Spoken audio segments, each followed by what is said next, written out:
Felizmente Maria, orgulhosamente mulher, conversa hoje com Erli Camargo, que é advogada e professora.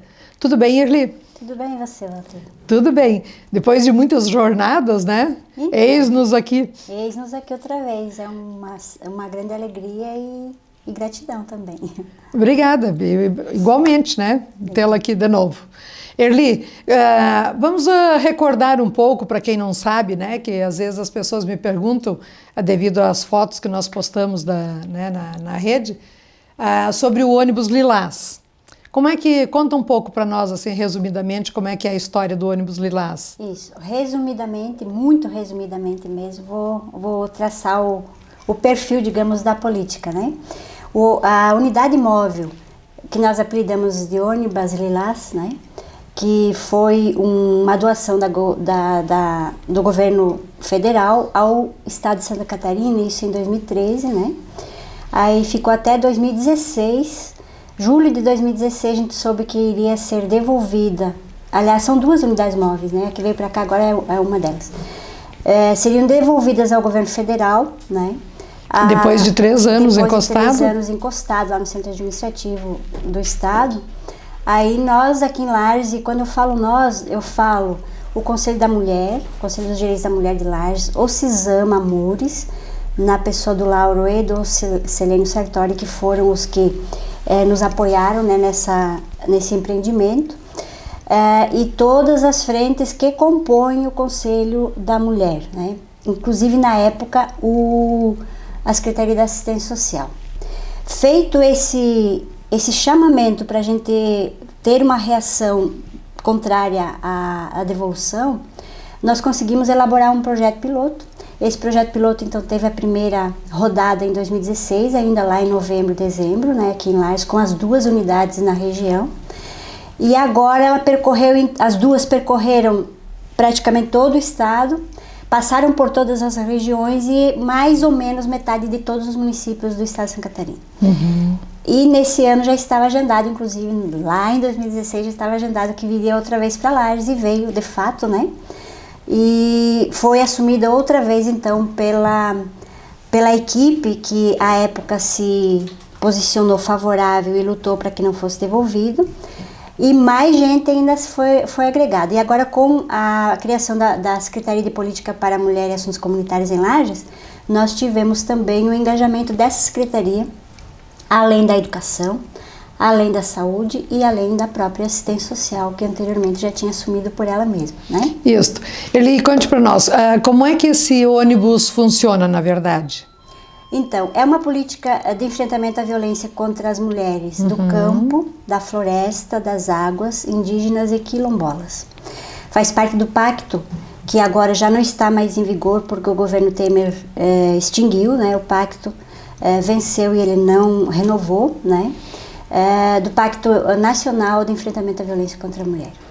Esse pacto ele foi assumido em Santa Catarina, então, pelos municípios, e o governo do estado, que deveria dar todo o suporte, só está dando, então, o motorista e a manutenção.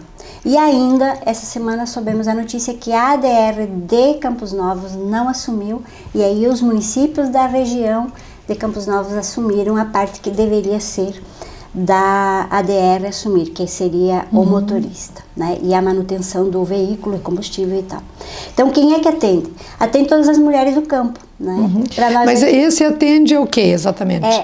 Para nós aqui, então, especificamente a mulher rural, né? As camponesas, que estão distantes dos atendimentos de centro de cidade ou de sede de municípios, né? Seja pelo CREA, seja pelo CRAS, seja pela própria Secretaria, no caso de Lages, seja pela assistência social em geral, ou mesmo por outro tipo de atendimento direto a ela, elas ficam distantes e muitas vezes elas não conseguem fazer as denúncias, né?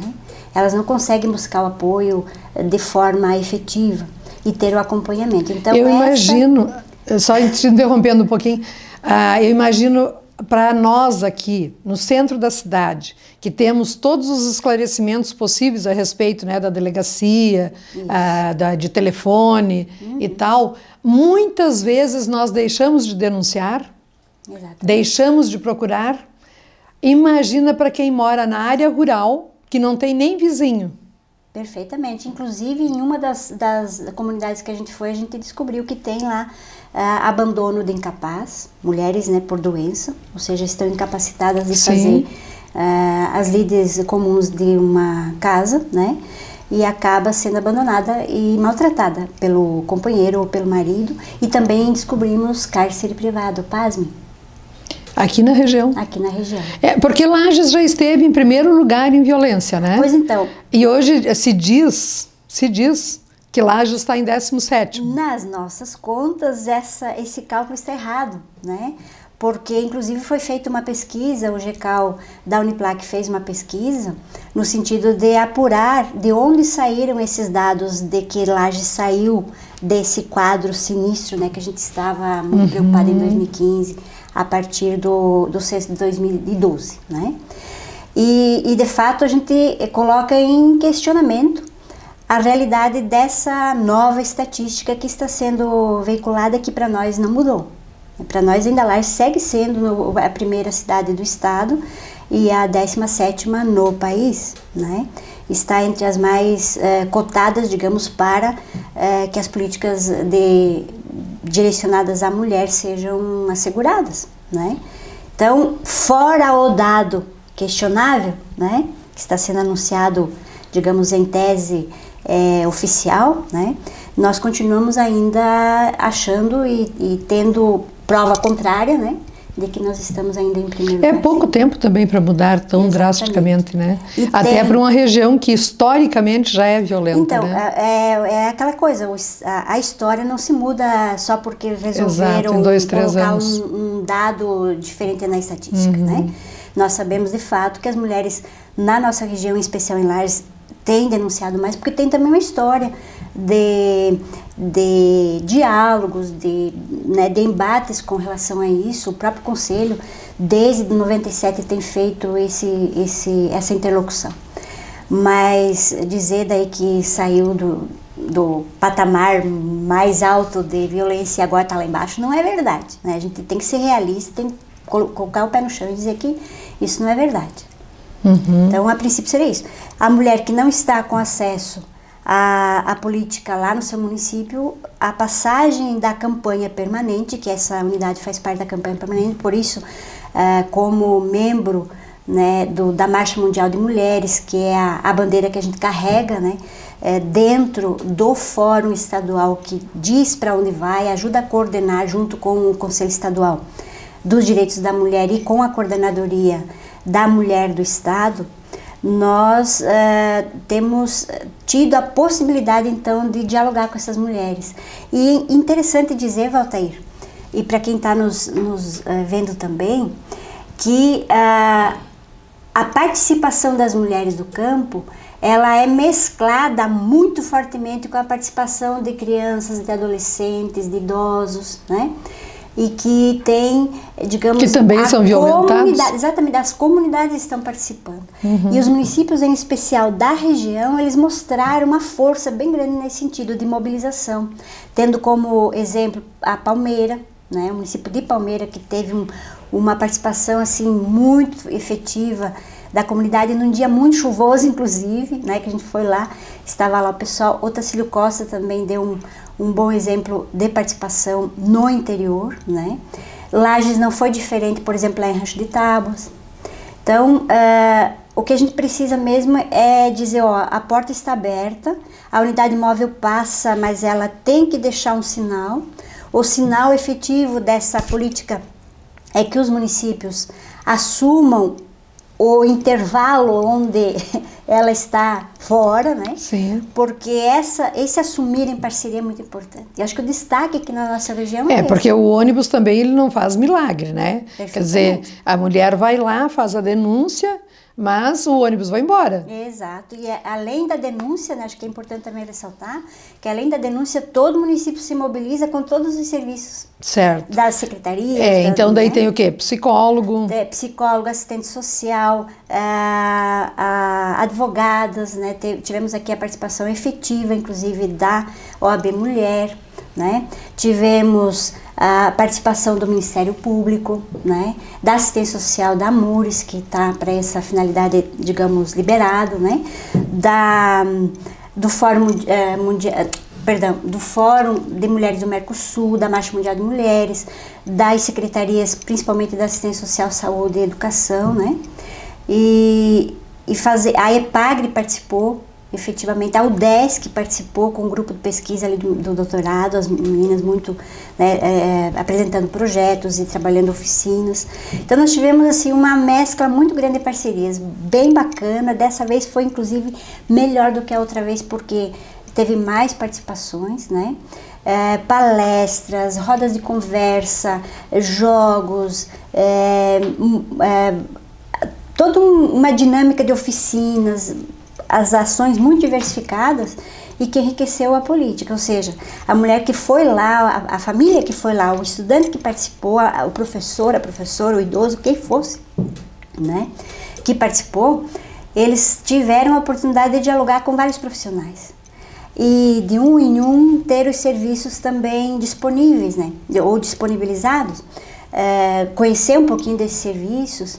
Entender. Se informar também, né, a respeito de lei, se informar através das enfermeiras, das psicólogas, que estão lá à disposição para isso. Perfeitamente. Né? Então foi um grupo assim bem interessante, né? Bem eclético. Bem eclético. O que eu deixaria assim como balanço final, né, dessa jornada que a gente teve aí, dessa campanha? Antes de fazer o balanço, eu posso fazer uma perguntinha? Pode. Vamos só dar um exemplo prático aqui. Esse cárcere privado que vocês detectaram, qual foi a medida? Então, agora nós estamos aguardando um procedimento da própria família que a gente houve a denúncia. Houve a denúncia, a gente está aguardando um procedimento. Outras pessoas que denunciaram? Outras pessoas que denunciaram. Isso é importante dizer, porque às vezes as Anônimo. pessoas acham... Exatamente, a denúncia. A denúncia pode ser anônima, pode sempre, ser anônima, né? Exatamente. Então, não precisa ficar com medo de denunciar, porque é meu vizinho, porque é meu parente, ou porque é isso, porque é aquilo. Faz a denúncia anonimamente. Isso. Ninguém vai saber que foi você que denunciou. Perfeitamente. Depois da denúncia... E depois da denúncia, então, a gente vai fazer o acompanhamento.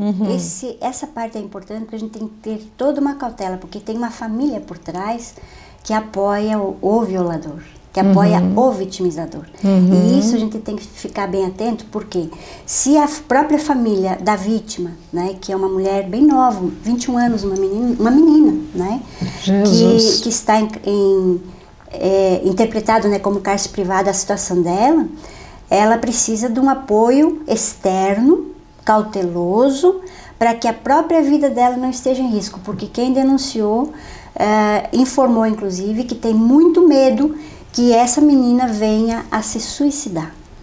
Pois é, tem mais esse risco ainda, né? Coisa que nem sempre as pessoas percebem que está acontecendo uma opressão, né, uma tortura psicológica muito grande, violência física, boicote, o desespero, né? Porque a pessoa perde a paz. Nossa, então a menina está realmente precisando de ajuda. E a gente precisa, então, né, com calma, tomar as providências passo a passo, para que a gente possa efetivamente ajudá-la.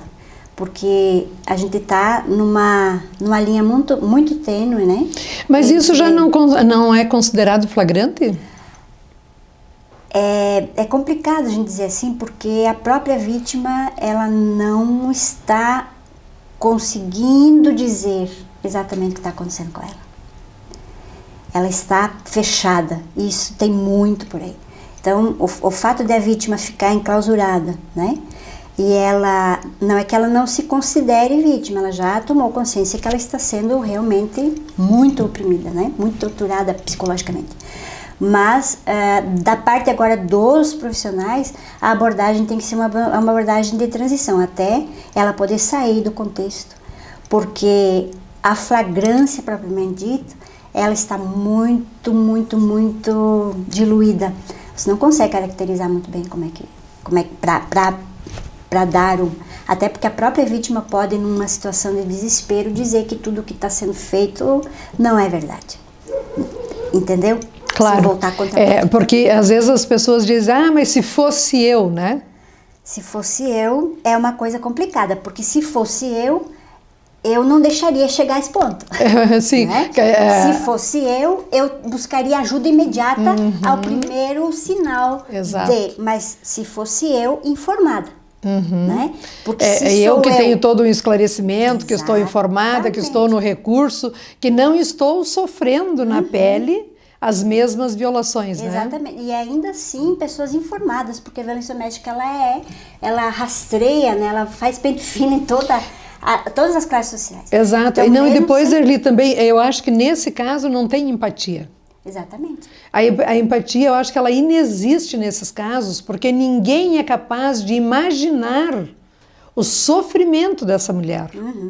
Quando a gente escuta os depoimentos, é de arrepiar. Quer dizer, são coisas que mesmo eu acho que eu vejo as enfermeiras, as delegadas, as meninas que trabalham lá na delegacia como assistente social, psicóloga e tal, elas ficam arrepiadas, que estão acostumadas com isso no seu dia a dia.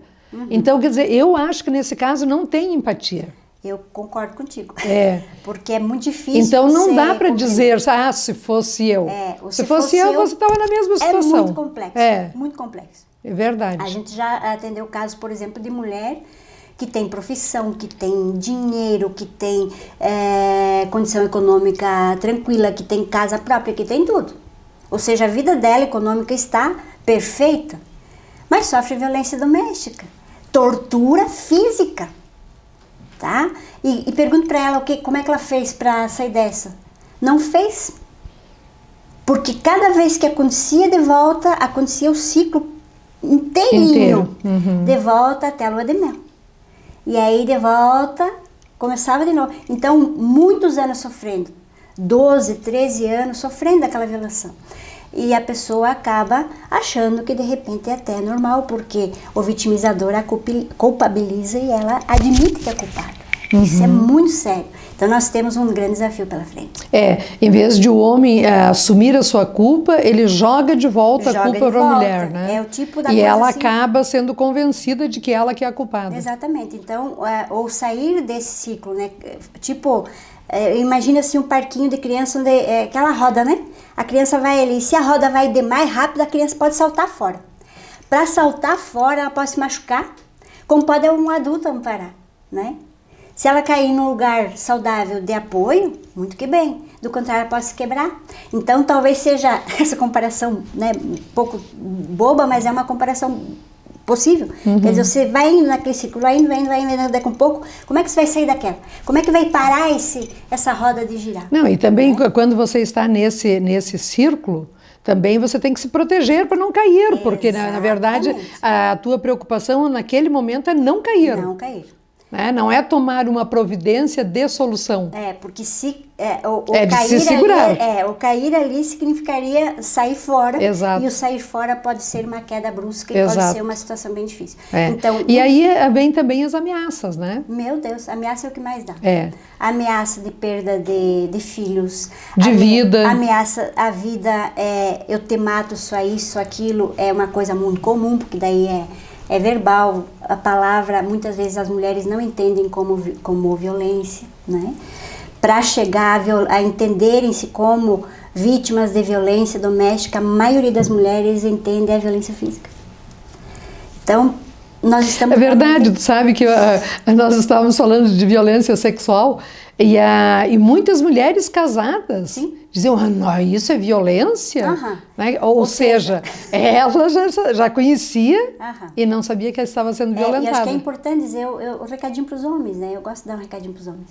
Os homens às vezes acham que porque culturalmente eles foram educados para serem os donos das suas companheiras, das suas esposas, das suas namoradas, né? Das suas irmãs, inclusive, né? Eles acabam transferindo isso na educação de quem quer que seja que esteja ao redor deles. E o comportamento é muito mais cômodo. Então, para superar essa questão séria, acho que eles precisariam, de repente enfrentar enfrentar tarefas que são ditas de mulheres, né? No dia a dia e entrando nessa seara das mulheres para entender um pouquinho.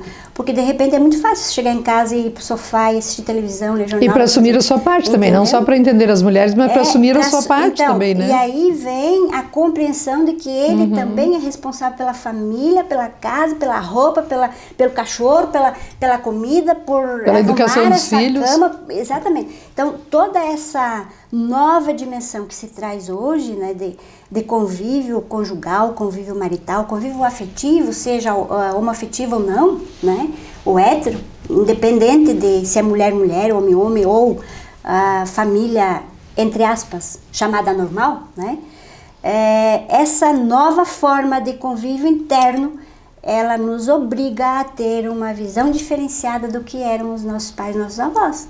É simples assim, camarada, não tem remédio. Ou você entra e faz um trabalho junto com a sua companheira, junto com a sua namorada, com a sua mãe, com a sua irmã, com quem quer que seja, dentro do ambiente familiar, ou você vai ter a grande chance de ser um fracassado e colocar muita gente também no fracasso. Ou seja, vitimizar pessoas, vitimizar inclusive sua própria prole. Se você quer ter um filho que seja capaz de dar condições para que a sociedade seja mais humana, você precisa dar o exemplo. É simples, dar exemplo. Como é que você vai dar exemplo? E ser referência, inclusive, para os próprios filhos. Essa parte é braba. Ser referência, né? Como é que eu sou referência para os meus filhos? Como é que você, homem, é referência para os seus filhos? E filhas também, né? Vamos aqui filhos, usar né? o gênero, geral. os dois gêneros para entender que é com as mulheres e com os homens. Né? Uma coisa que eu critico também, Valtair, e que aí muitas mulheres ficam pensando, como é que vai ser? É o fato delas educarem as meninas para serem meninas, só meninas. E os meninos as princesinhas. Entendeu? Bela recatada do lar, ou seja, cara, vamos pôr o dedo na consciência. O que eu quero para o futuro da humanidade? Né? Eu quero isso que fui, ou sou ainda, ou eu quero algo melhor. Porque se eu quero algo melhor, evidentemente que esse tipo de comportamento já não cabe mais. Exatamente. Né? E vai parar também com essa história de princesa, né? Meu Deus. As meninas vivem de rosa, vivem de batom, vivem se maquiando, se adultizando antes do tempo para serem as princesas. Para quê? Para esperar o príncipe encantado ainda? Por favor. E as mães, a gente olha, né, nas lojas de brinquedos, eu passo de vez em quando antes essas festas que tem todas, né? Dia da Criança, de Natal e tal, que é comum no capitalismo se dar presentes, né? Ainda que os aniversariantes sejam outros, mas tudo bem. Aí o que você vê? As compras das bonecas, dos carrinhos ainda, né? Ainda prevalece. E se comprar uma bici para uma menina tem que ser rosinha, né? Que coisa triste isso. Menina não pode ser cientista, não pode ser mais nada, né? Agora a história da Barbie, né? A Barbie negra. Olha que coisa, que contradição. Não, é uma contradição tremenda, né? Porque você quer encaixar algo para fazer um protótipo, né, de perfeição dentro de uma lógica enquanto consumista. que as características da negra são extremamente diferentes, Pois né? então. Claro. Pois é, Erli, mas que pena que nós não temos mais tempo hoje, o céu já está me fazendo sinal ali. Eu tô vendo. Mas fica o convite para a próxima vez, né? Por estar aqui e agradeço toda a equipe de vocês, acho que é uma oportunidade de dizer alguma coisa, né? E sempre à disposição, a gente está aí se reunindo mensalmente, o pessoal está participando, as meninas estão, algumas assustadas porque feminismo é uma coisa nova para muita gente, né? Umas correm de fininho, outras saem correndo de outras maneiras, mas a gente entende que acho que a luta vale a pena, né? Como diz a nosso slogan da Marcha Mundial de Mulheres, seguiremos em marcha até que todas sejamos livres. Mas eu quero agradecer então a tua participação. Muito obrigada.